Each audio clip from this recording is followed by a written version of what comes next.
आनंदी या मालिकेच्या आजच्या एपिसोडमध्ये आपण पाहत असतो की आनंदीने एक धक्कादायक निर्णय घेतलेला असतो आणि तो म्हणजे घर सोडण्याचा. मध्यरात्र झालेली असते, सगळेच जण झोपलेले असतात. आनंदी आता युगंधरच्या रूममध्ये येत असते आणि युगंधरला म्हणत असते, मालक साहेब माझं चुकलं. माझ्यामुळे जर एवढं मोठं या घरात वादळ येणार असेल तर मी घर सोडणंच योग्य राहील. तुमच्यामध्ये आणि मुलांमध्ये मी कधीही येणार नाही. असं म्हणूनच आता इथे आनंदीने घरचा उंबरठा ओलांडलेला असतो. ती बाहेर आलेली असते तेव्हाच मात्र तिचा पदर तुळशीला अडकलेला असतो. आनंदी मागे वळून पाहत असते. आनंदीला कळत नसतं हा देवाचा कोणता संकेत असेल. आनंदीच्या ही गोष्ट लक्षात येईल का की तुळशी मातेच्या रूपात संविधानेच तिला थांबवण्याचं काम केलेलं आहे.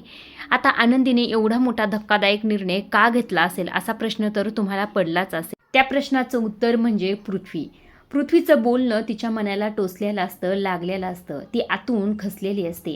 आता याची सुरुवात झालेली असते ती म्हणजे प्रांजल आणि मितालीपासनं. आता ह्या दोघांनी अशी काही शिक्षा दिलेली असते आनंदीला आणि त्यामुळेच ह्या सर्व गोष्टी घडलेल्या असतात.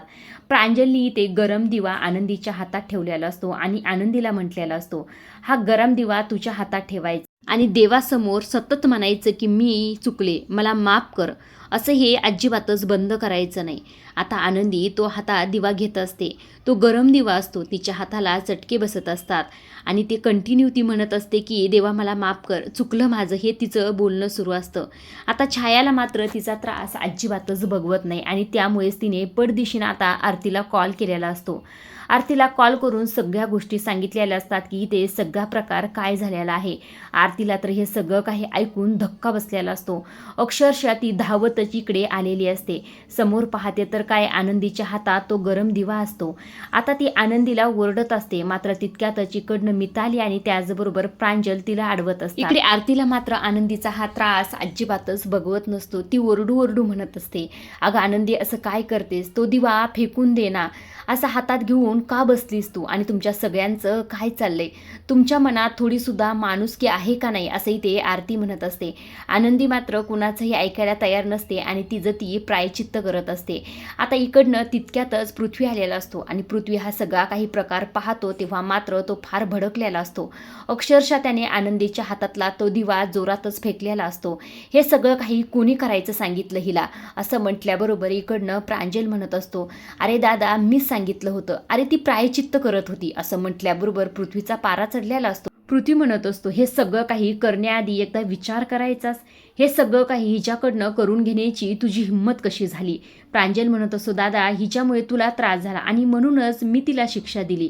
त्यावर पृथ्वी म्हणत असतो, अरे मूर्ख माणसा, आपल्या आईने जी गोष्ट केली होती तीच हिच्याकडनं तू करून घेतलीस, न कळत तिला आपल्या आईचा दर्जा दिलास. आईने आपल्यासाठी जे केलं असतं तेच तिच्याकडनं तू करून घेतलंस, असंही ते पृथ्वी म्हणत असतो. तेव्हा पृथ्वी मात्र इकडे आनंदीवर सुद्धा भडकत असतो. तो म्हणत असतो, हे सगळं काही तू मुद्दाम करतेस ना, तुला आमच्या आईची जागा घ्यायची म्हणून हे सगळे काही तुझे नाटकं सुरू. या घरात शिरण्यासाठी तू आधी युगंधर लिंबाळकरांशी लग्न केलंस, नंतर आमच्यावर हक्क गाजवायला लागलीस. ह्या सगळ्या गोष्टी तू कशासाठी करतेस हे मला चांगलंच माहीत आहे. तुला या घरची प्रॉपर्टी हवी ना, या घरची मालकीन व्हायचं ना, असंही ते पृथ्वी आनंदीकडेच बोट करून म्हणत असतो. आता विद्याधरचं काम पृथ्वीने केलेलं असतं त्यामुळे विद्याधरला सुद्धा फार बरं वाटत असतं. पृथ्वी चिडतच तिथून निघून जातो. जातावेळेस म्हणत असतो, तुझं तोंडसुद्धा मला बघायची इच्छा नाही, तुझं तोंड जरी बघितलं ना तरी माझा पारा चढतो. आता पृथ्वीने असं म्हटल्यानंतर आनंदी तर पुरती खचून गेलेली असते. तिला वाईट वाटत असतं. ती म्हणत असते, आज पृथ्वीला मी माझ्या सख्या लेकासारखा जीव लावला, पण पृथ्वीने माझ्याबद्दल असा विचार केला. हे सगळं काही काय चाललंय मला कळत नाही. आज मी पूर्णपणे खचून गेलेले आहे आणि या सर्व गोष्टीमुळेच खरं तर आनंदीने घर सोडलेलं असतं. आनंदीचा हा निर्णय तुम्हाला योग्य वाटला का हे कमेंट करून नक्की सांगा. आजच्या पुरतं एवढंच. अशा डेली मालिकेचे अपडेट, नवीन प्रोमो जर तुम्हाला जाणून घ्यायला आवडत असतील तर आपल्या चॅनलला जरूर सबस्क्राईब करा. तोपर्यंत पाहत राहा आनंद.